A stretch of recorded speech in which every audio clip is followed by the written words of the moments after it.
guys, I'm Allie, CSU Chico nursing student. I'm here to do a quick PSA on herpes.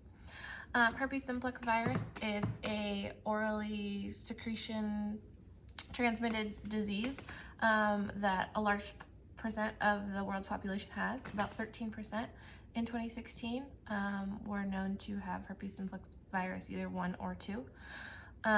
It's fairly common, and I think it has a high prevalence because it is very non-lethal, so it doesn't kill its host. So here are some things that you need to know about herpes.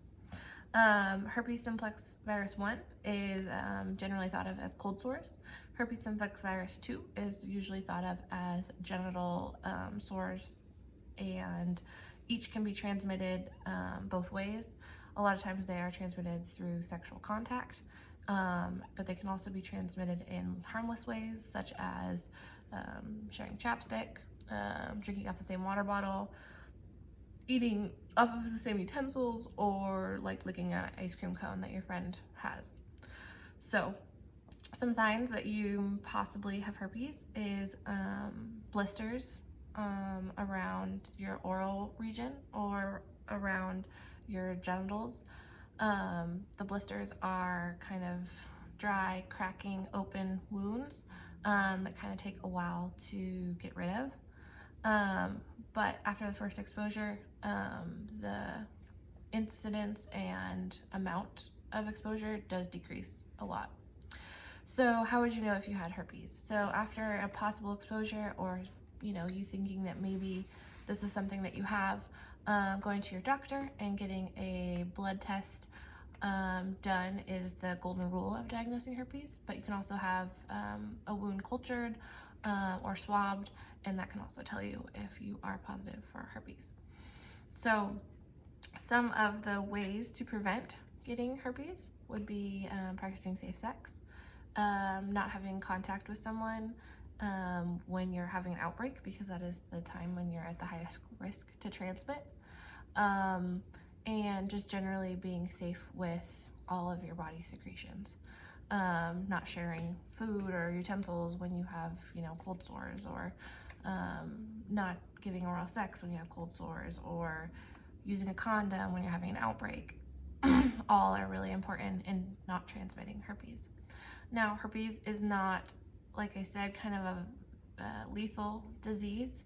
It lives on in our bodies forever. It's not treatable in that way. There are symptomatic treatments that you can do with antivirals to kind of make life a little bit easier.